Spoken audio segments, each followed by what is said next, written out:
Hi, everybody. My name is Darion Roberts, if you don't know me, and I'm here to do a masterclass on recording music at home using a DAW. Um, so, the first thing I want to talk about is what is a DAW? Now, when I say DAW, it's an acronym. I'm talking about DAW, and that stands for Digital Audio Workstation. And basically, what it is a software that allows you to record music or anything really. You can record different tracks on top of each other. You can edit them. You can, organize your thoughts into actual sound, and at the end, bounce it. We call it. So take everything you've recorded, take it all into one audio file, and you have a finished product. So that's what we're going to try to do today using GarageBand. Some other examples of DAWs are Logic Pro, Pro Tools, Cubase. There are some other non-paid options that I'm going to go over towards the end. There's a whole variety of DAWs. Some of them are paid, some of them are free. A lot of the free ones are like light versions of the paid ones, so you can kind of get used to the interface, and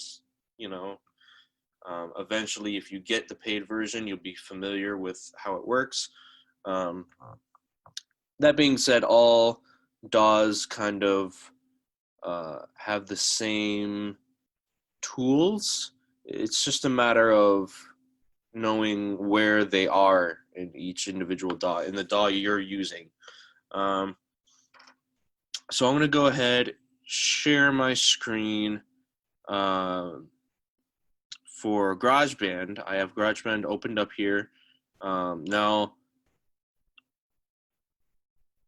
I just opened up GarageBand. I didn't click on anything. I didn't do anything like that. The only thing I did was refuse to open up an existing project because I want to start fresh for you guys today.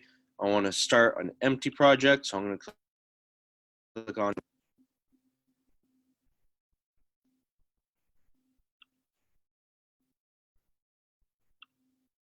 I'm clicking resume share, but it doesn't.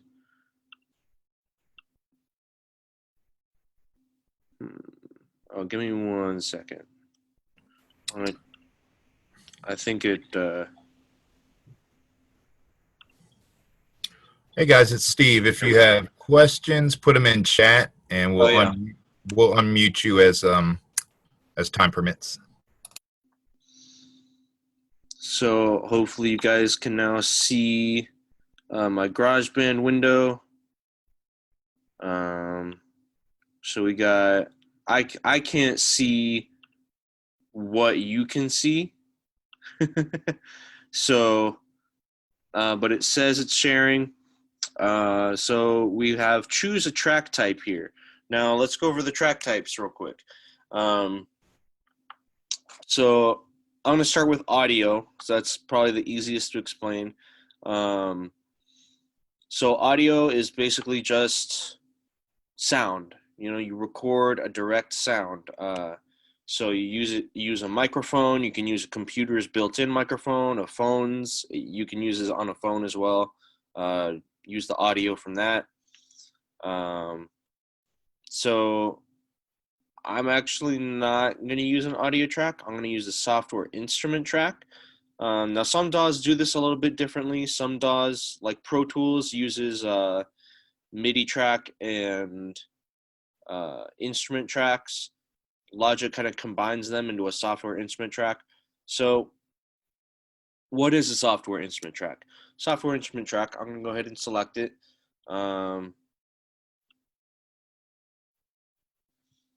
So I'm going to hit create.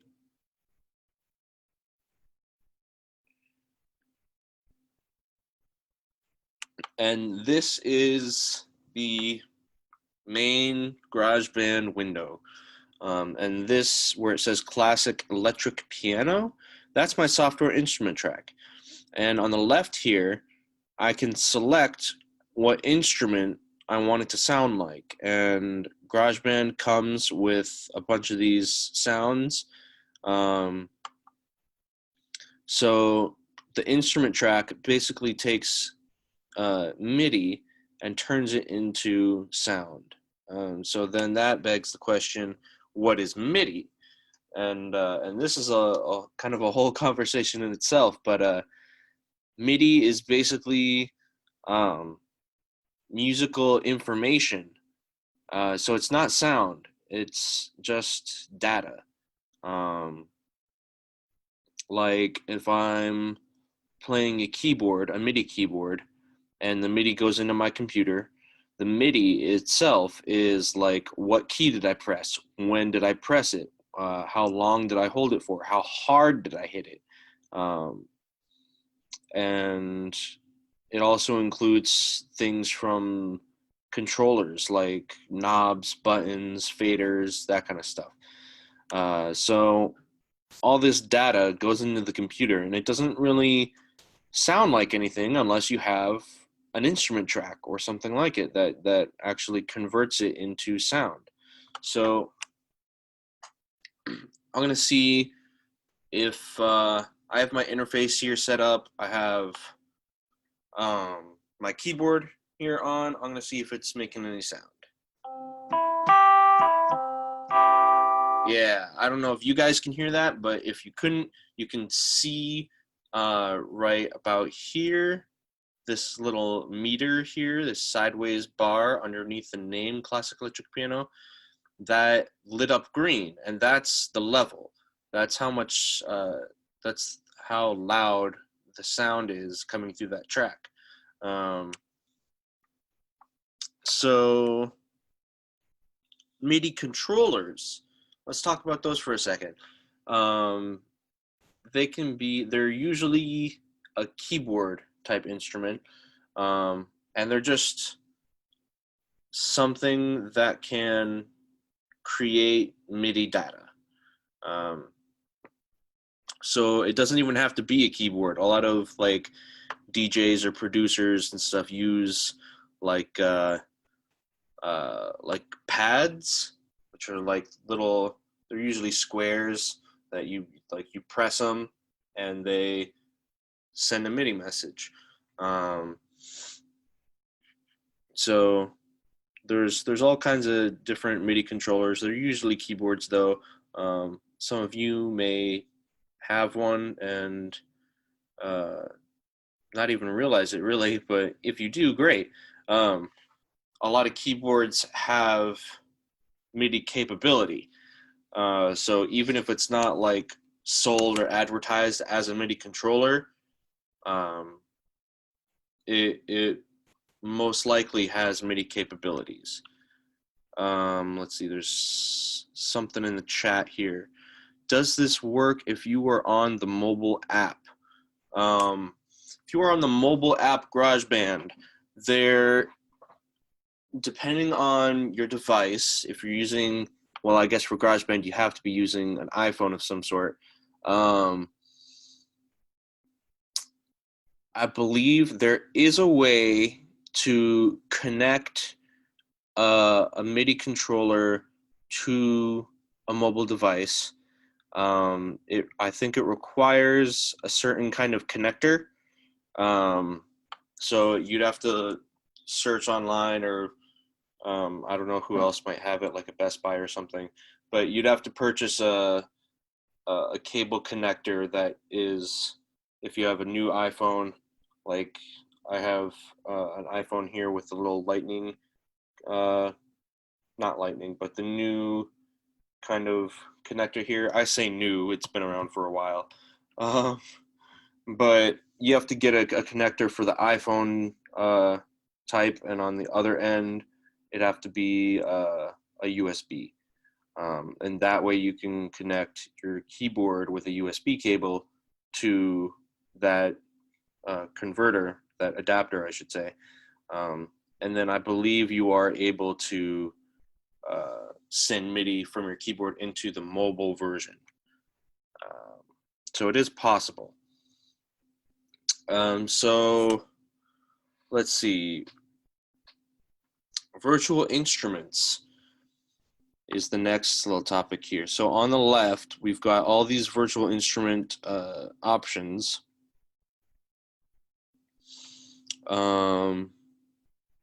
Let's see. So right now, the default was classic electric piano. I'm going to go, I kind of want an organ. I'm feeling organ today. So I'm going to go here. Let's have, I don't know, a classic rock organ.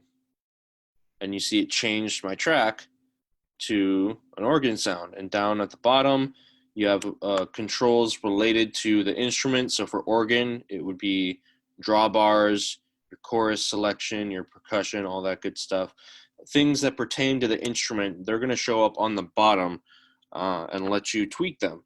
So if I play the organ right now, here's what it sounds like, if you can hear it.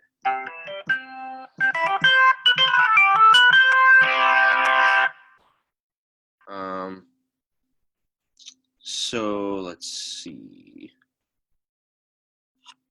That is a bit distorted for what I want, for example. So what I'm going to do is I'm going to go to the distortion knob and just turn that down a bit. And then I play it again. And we have less distortion. It sounds less crunchy. So you can control the sound in real time using the things on the bottom here, the controls. And you can go to EQ. If you don't know what EQ is, it stands for equalizer. And basically, you can control what frequency ranges come through in your playing. So you can see here the frequency ranges that are coming through because this EQ has an analyzer on it. So say I want to take out some of the low end. I just take the low one and drop it.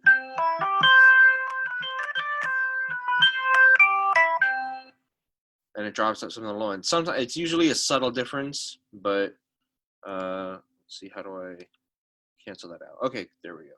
Let me see. All right. So I'll go back to controls. Now, we've talked about getting your sound right on a track. Now, how do you actually record?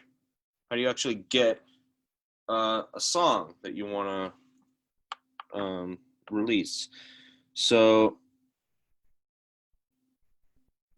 let me see. I'm trying to just get my windows sized properly. Okay, so at the top of the window here, you see 4/4 and C major. Don't worry so much about the C major, the key signature. It doesn't really matter what key signature the DAW thinks you're playing in, as long as you know what key you're playing in. And then we have tempo. So this up top, it's usually at the top of the DAW, is it's called the transport window. And it has all these things that relate to actually recording. Bars and beats, that's how DAWs view time. They also can do minutes, seconds. Like if I did time, it's gonna record like that. But that's not really the most convenient way to do things when you're recording music, at least. So now you see 1, 2, 3, 4. It's doing the beats. And it's doing it at 120 beats per minute, and you can adjust that. Let's say I want to go to 80. So I just bring that down. And you can also customize your time signature. I'm going to keep it in 4/4. Let's see. So that's how you set like your tempo, your time signature. there's a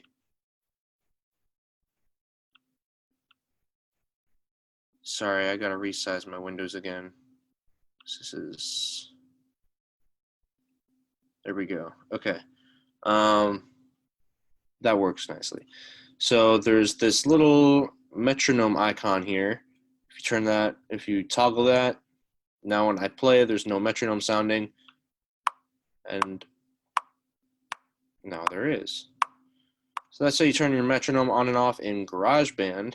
There are other ways to do it in different DAWs. And if we have time at the end, I'll show you some examples of other DAWs. I have Logic and Pro Tools here. So I might be able to show you kind of what different ones look like.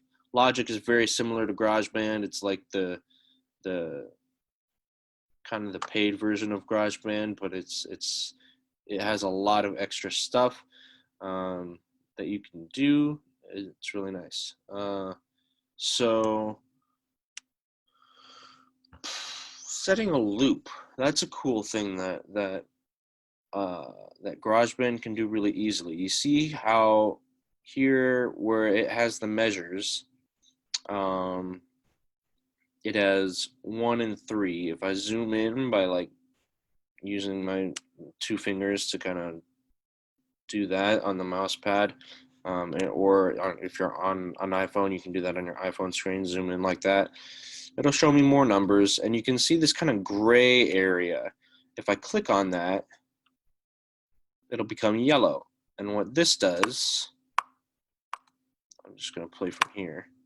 Oh, it plays from the beginning every time. Okay, so what it does is when my cursor gets to the end of that, it'll go back to the beginning of that range.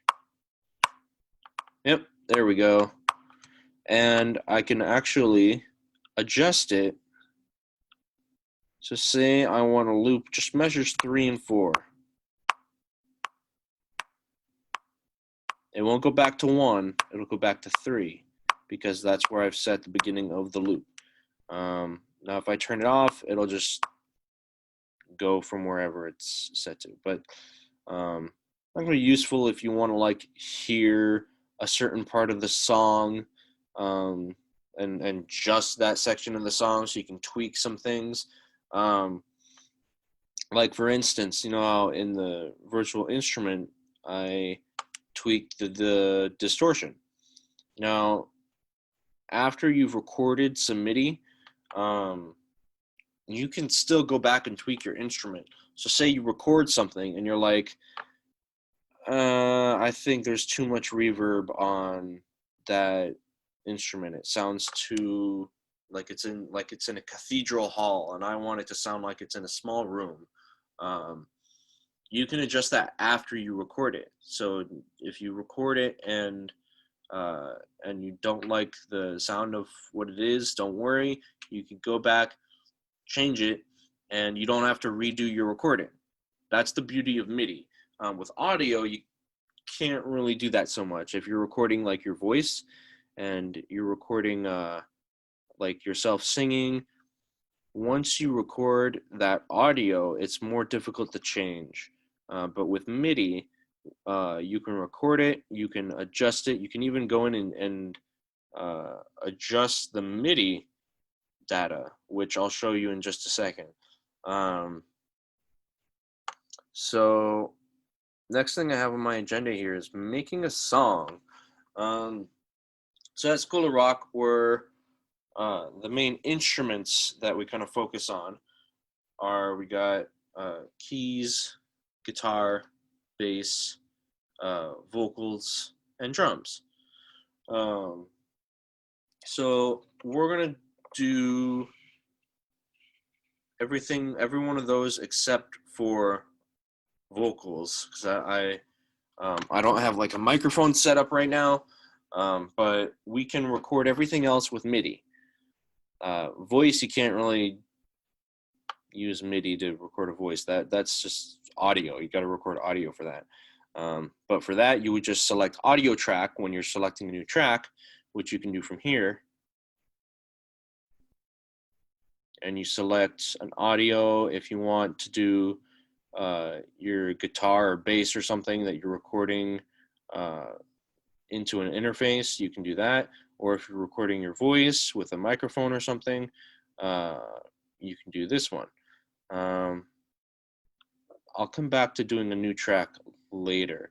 So I'm going to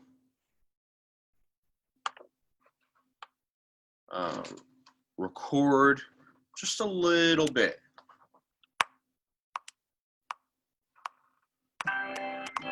Oh, that's a lot lower than I wanted it to be because I'm playing organ and organs sound an octave lower.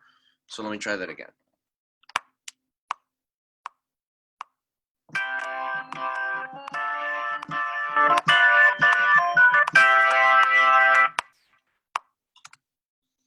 So now if I want to loop that,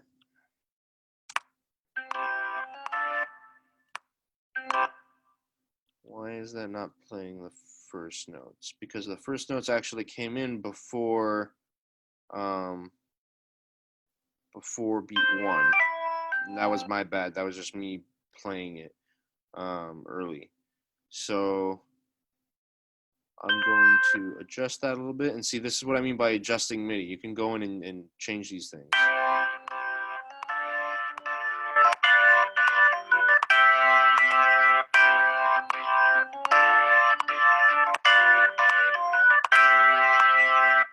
And it'll loop it because I have the loop turned on. Now, in order to get this window, I just double clicked on this right here. This is called a clip or a region, depending on what DAW you're using. They call it different things. It means basically the same thing. So I just double clicked on that and it gave me the piano roll editor. If you're ever looking for this, it's called the piano roll. That's a very useful term to know, because if you're working with MIDI and wanting to adjust things, this is the window you're going to be looking for. And if I click on a note, I can quantize these. Quantize means you can it kind of snaps it to a grid.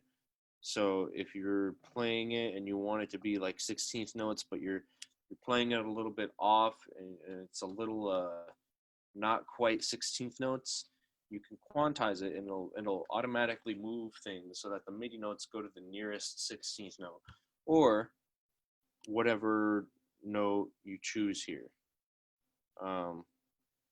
So I'm going to zoom out a little bit. I'm going to quantize these to 16th notes. So now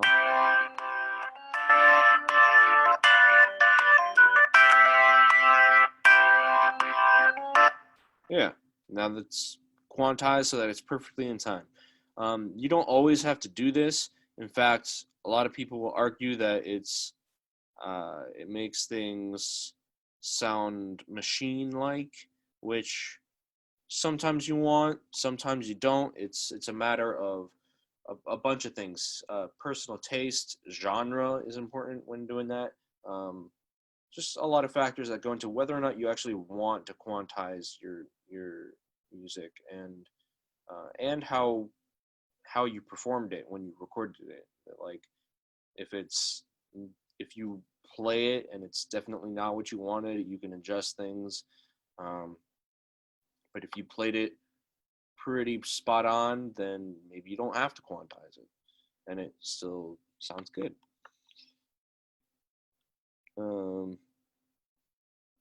So let's see. Maybe I want to add a new instrument now. So I hit the little plus up here. I'm gonna do all software instruments and a drummer. I'll come back to the drummer track, which is exclusive to GarageBand, I believe. Some other DAWs may have something like that, but GarageBand is known for having a drummer track, and we'll get to that in just a second. So, bass, the backbone of the harmony of the band. Let's let's look at this. So I go over to the instruments here, go over to bass. I'm gonna go fingerstyle bass. And by the way, whatever track you click on, so that one's light gray now, and I click on this one, make that one light gray. That's the track that's gonna be sounding when you play on your MIDI keyboard.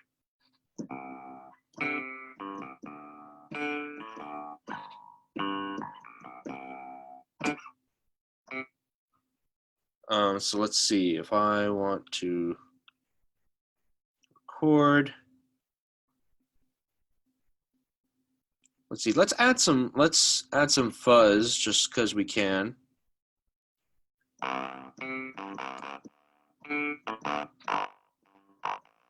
Maybe that's too much. I don't want to spend too much time tweaking sound just because that's not the point of the masterclass. But let's go ahead, record some bass.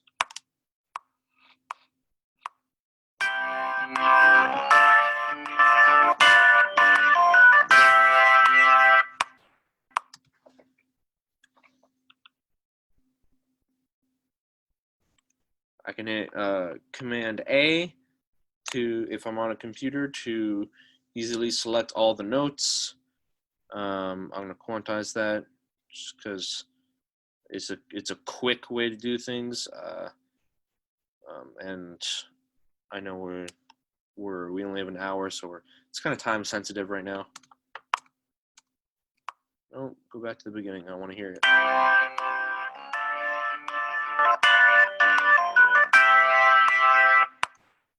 Cool. So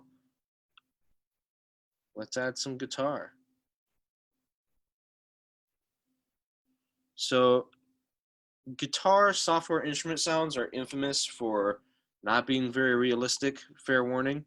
But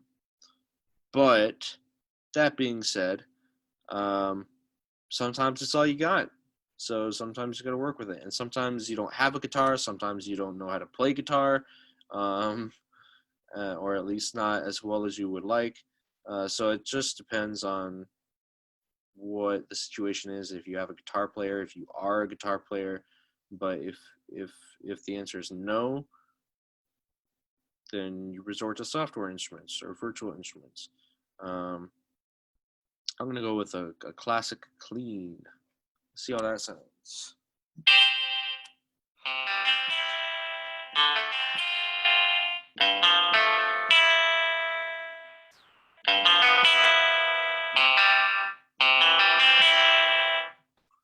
Yeah, that sounds nice. Put some arpeggiated chords underneath this.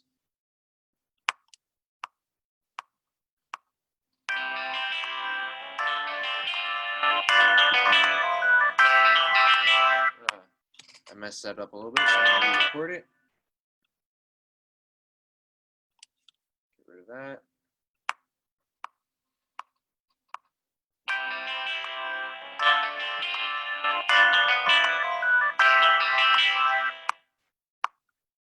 Much better. So, Quantize. I can also edit regions. So here I can. Oh, nope, that's loop. I don't want to loop. I just want to move the length of the region. So I move it to there. Good.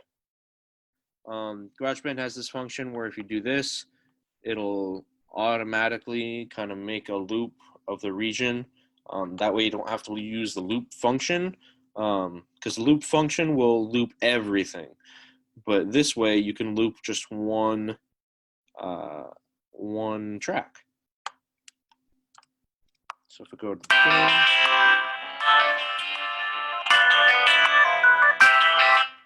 yeah, cool.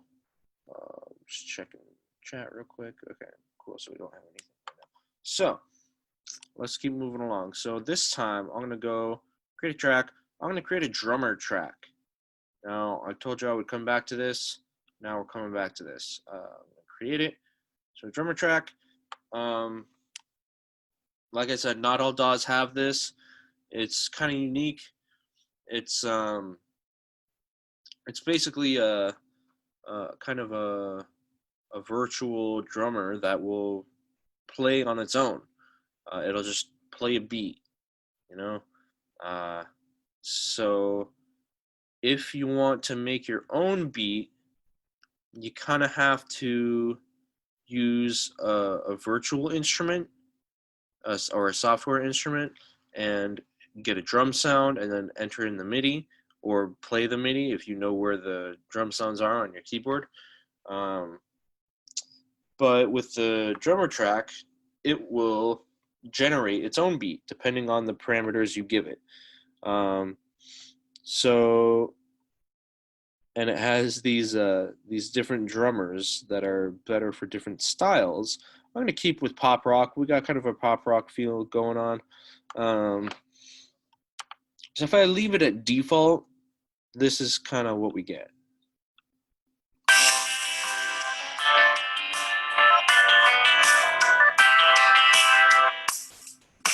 Right, and the drummer will keep going. So say I want to turn the loop on.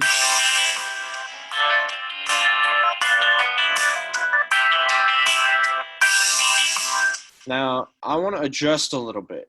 So say I want to include, or okay, it gives you a choice: toms or hi-hat. I want to use the hi-hat. Actually, I want to use cymbals.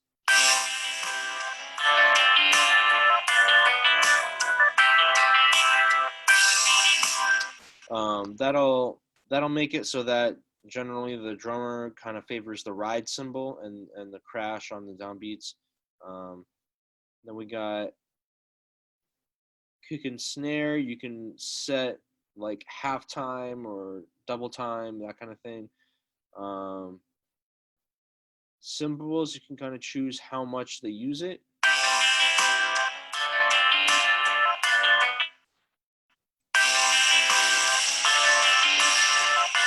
And that's a lot of crash. That doesn't really fit what we're going for. You can set the swing from 8th note all the way to 16th note. You can, I think if you do it 50%, is that? Oh no, 50% is just 8th notes. So if I go to 75,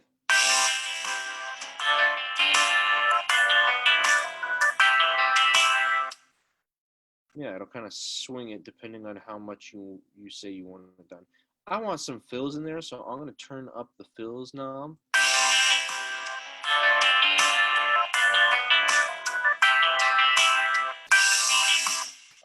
Now I can look at the audio file that it generates here, and I can see the fills don't actually come in until about here, the end of measure 4. So I'm going to do some editing. Now I'm not going to edit the drummer track. Instead, what I'm going to do is show you kind of how you edit things in this region area, this area with all the clips and the regions. So what you can do is you can copy and paste these. Let's see, paste, boom. My guitar is now going to play that twice, even if I'm not on loop. So you can yeah. Oh, it'll paste it to where your cursor is. So I want to be careful about that. I don't want to override anything that I've already done. If you do want to do that, then that's totally a thing you can do. But right now, I don't really want to do that. So I'm going to expand my loop to be here. And now, when I get to the end of measure 4, it should do a fill. And I'm going to turn up the fills even.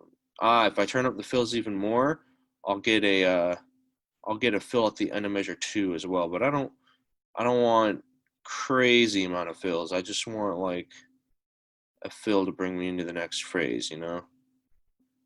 And the thing about the drum track is that it's not very, it's a generator.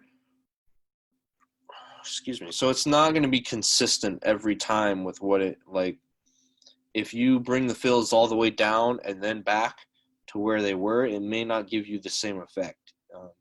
It kind of randomizes it based off of, like I said, the parameters that you give it. Let's try that.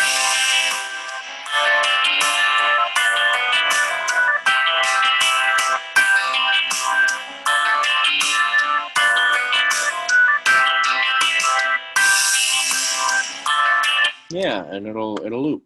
So let's see. If you want to make like a little song and or big song and record vocals on top of that, you'd go here. You'd do an audio track. If you go to GarageBand Preferences, Audio and Midi, you see here.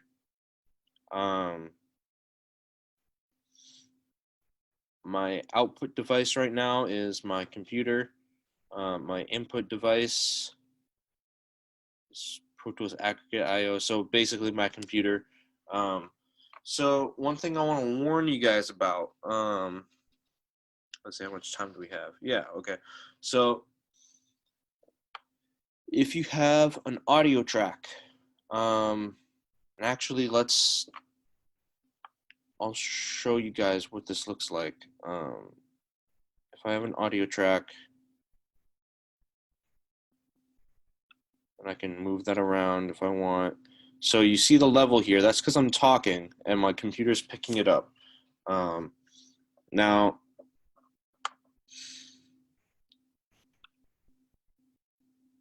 it doesn't do that for any of the instrument tracks because they're not connected to a microphone, right? This guy is.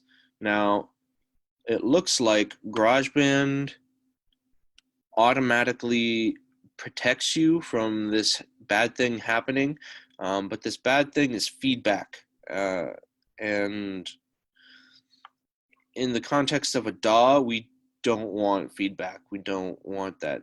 It's going to make a really loud, really just bad noise.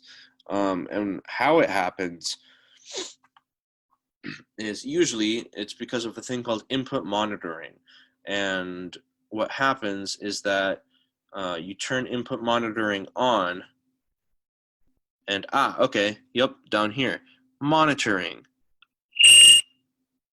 That's what happens. I turn monitoring on, and what it does is that makes it so that anything that is being recorded, anything that the microphone hears, it will play back to you. But if you're not wearing headphones, then the computer microphone will pick up what comes out of the speakers and it'll play that back, and we just get this loop of sound, and it just gets really out of hand really quickly. So it has this feature that says feedback protection, and it didn't work very well. So I'm going to stop doing that. But really the goal is that you should be wearing headphones if you're recording audio. That's the moral of the story, is wear headphones. So that, and you got to make sure that your audio output is going through those headphones. So like back to GarageBand preferences, output device.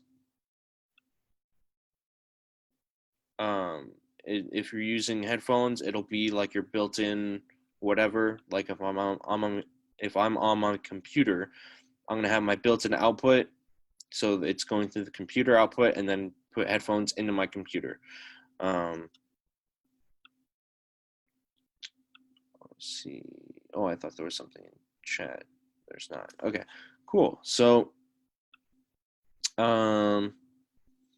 let's see. I'm not gonna record any vocals or anything right now, so I'm just gonna delete this track. So I got my rhythm section, my guitar, bass, drums, and keys, and let's see, mixing and editing. I wanted to talk a little bit about that. So there's not a ton you can do with GarageBand as opposed to some other Daws. GarageBand is, since it's free, it's kind of like a basic version to get you introduced to Daws and recording music. But there are some things that it can do. One of them, very important, is solo and mute. And it's these two buttons right here. You may have noticed them. They're a little speaker with a line through it. That's mute. So if I click on that,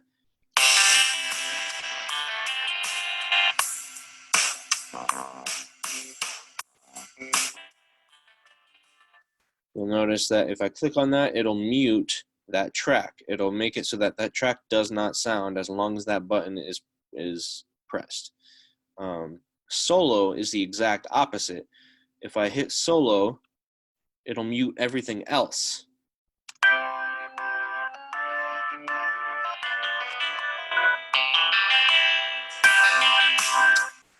And you'll notice you can mute multiple tracks, you can solo multiple tracks, and it's really helpful for kind of honing in on something specific. You want to isolate the guitar and fix something there. You want to isolate the bass because you think a note was in the wrong place. You can solo these things, you can mute these things. One thing it's really helpful for is when you're setting levels, which is the next thing on my list of things to talk about. So I'm just doing a time check. Okay, cool. So volume here, we've got volume, these little sliders. We can actually adjust the volume. I'm going to play it and then adjust the volume while it's playing so you can kind of hear what that sounds like.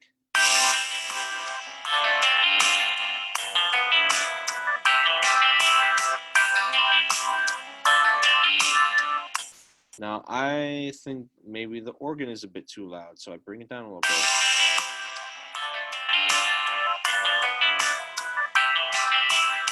Same with the guitar.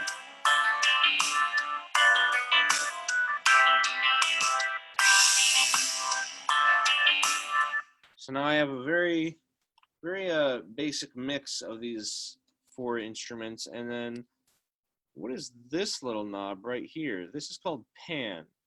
Pan is basically what side you're going to hear this on if you're listening to it in stereo. So if you're listening to it in headphones or stereo speakers, you'll hear things in left and right. So if I want maybe the keys to be on the left and the guitar to be on the right,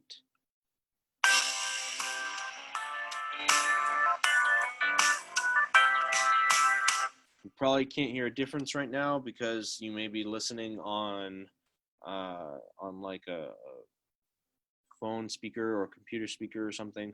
I'm playing it through my computer speaker right now, so it's not really a big difference for me either. But if I connected it to like my speaker system and I had a speaker on the left and a speaker on the right, I'd be hearing now the organ only in the left speaker. I'd be hearing the guitar only in the right speaker. This is a very common thing to do when mixing, is as well as setting levels. You set the pan for each track, and sometimes you do want it to stay center. Bass is commonly in center, and I believe same with like vocals. Guitars are usually like, at least in rock music, which I do a lot of, guitars usually are double tracked and they have like one on the left and one on the right. So they're kind of, while bass is in the center, guitars are off to the sides, and it kind of clears up room for each instrument. So let's talk about automation. Automation is this really cool feature of Daws that makes it so that, okay, what if I want my organ to be loud in measures 1 through 2, but softer in measures 3 and 4? And with organ, that can be kind of tricky because volume is not really a very easily adjustable thing with an organ. You need the volume pedal on the organ is what adjusts that, because with an organ, if you press the keys really hard, it'll sound exactly the same as if you press the keys really soft. And if that's not the case on your MIDI keyboard, that means that the sound is not a realistic organ sound, or at least not in that way. A realistic organ sound will have it so that you press soft, you press loud, it'll be the same volume. Because that's what organs are like. That's what real organs are like. They only control volume with this pedal that you use your right foot on. Now, automation.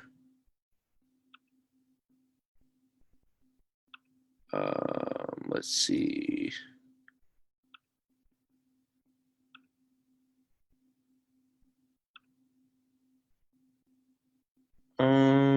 I know GarageBand can do it. Oh, I think I have to click on a region.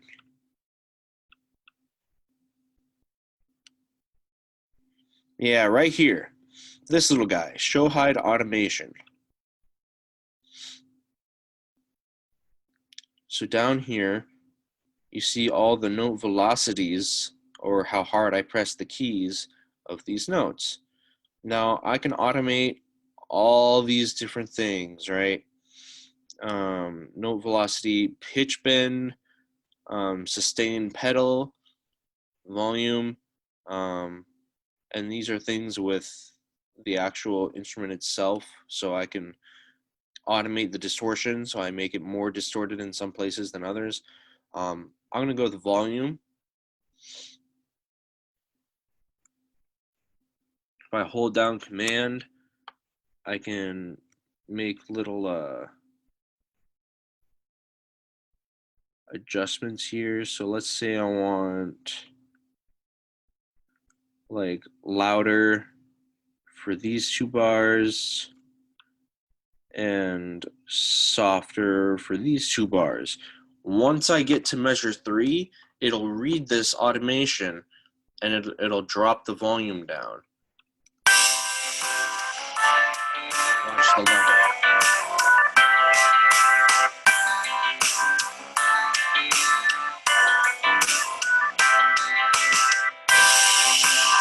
And now it's louder again because I looped back to the beginning. Now, what if I set the guitar to do the exact opposite? Volume. So I want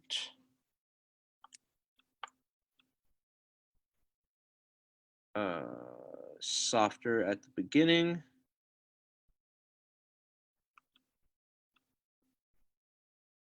And louder towards the end. Don't usually go more than 0 dB just until you get used to things and you know when that's appropriate. Because 0 dB does not mean silence. 0 dB is just the default volume setting. So if you want things quieter, you have to go negative. So it's not like it's not saying an absolute value of volume. It's like saying this is relative to the default, basically. So now on measures 1 and 2, my organ's going to be loud, my guitar is going to be quiet, and then it'll reverse when I get to measures 3 and 4.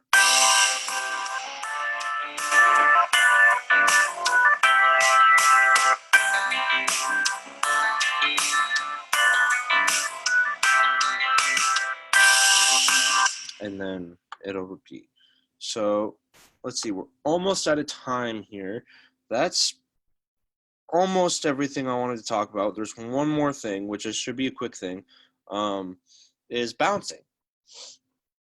Now, when we say bounce in audio production and recording and stuff, bounce just means that we take all of this and we put it all together in one audio file, and that'll be our finished song. So in GarageBand, I want to go up to share, and I go export song to disk. And I don't know if you can see the saved window, the save window. I'm gonna put it in my desktop. Export as MP3, and it should be doing that.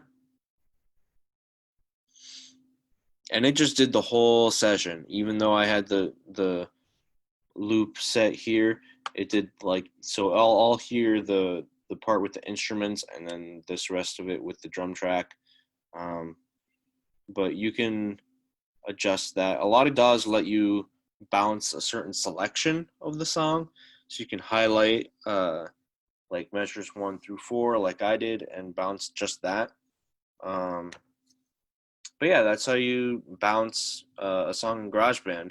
Real quick, some other examples of DAWs. I have a list here of free DAWs that you might be interested in. So there's GarageBand.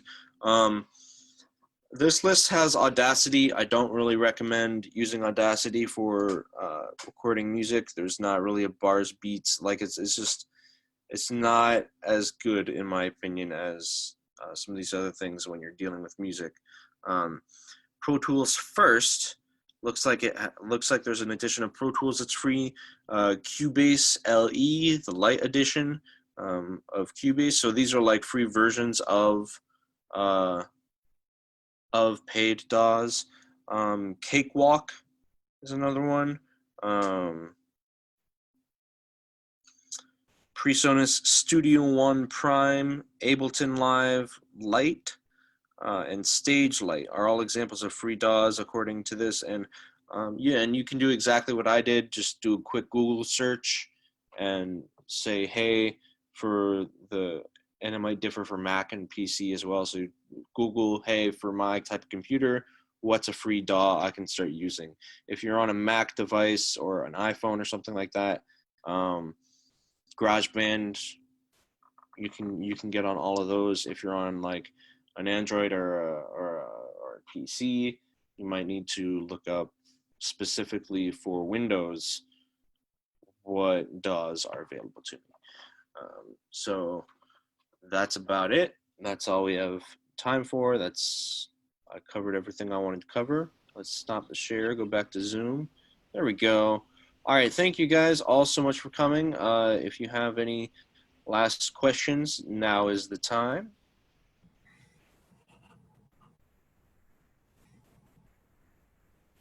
Looks like chat. Okay. Oh yeah, Pro Tools. We can get a discount. It looks like Steve said. If anyone didn't see that in the chat, Pro Tools full version. School Rock students can get a 10% discount on that. So that can be really handy. I actually recently just got a Pro Tools educational version for being a teacher at School Rock, which really shaved off some of the price for me. So props to School of Rock for giving Pro Tools discounts. Yeah. All right. Thank you, Elise and Emma. Thank you, everyone else.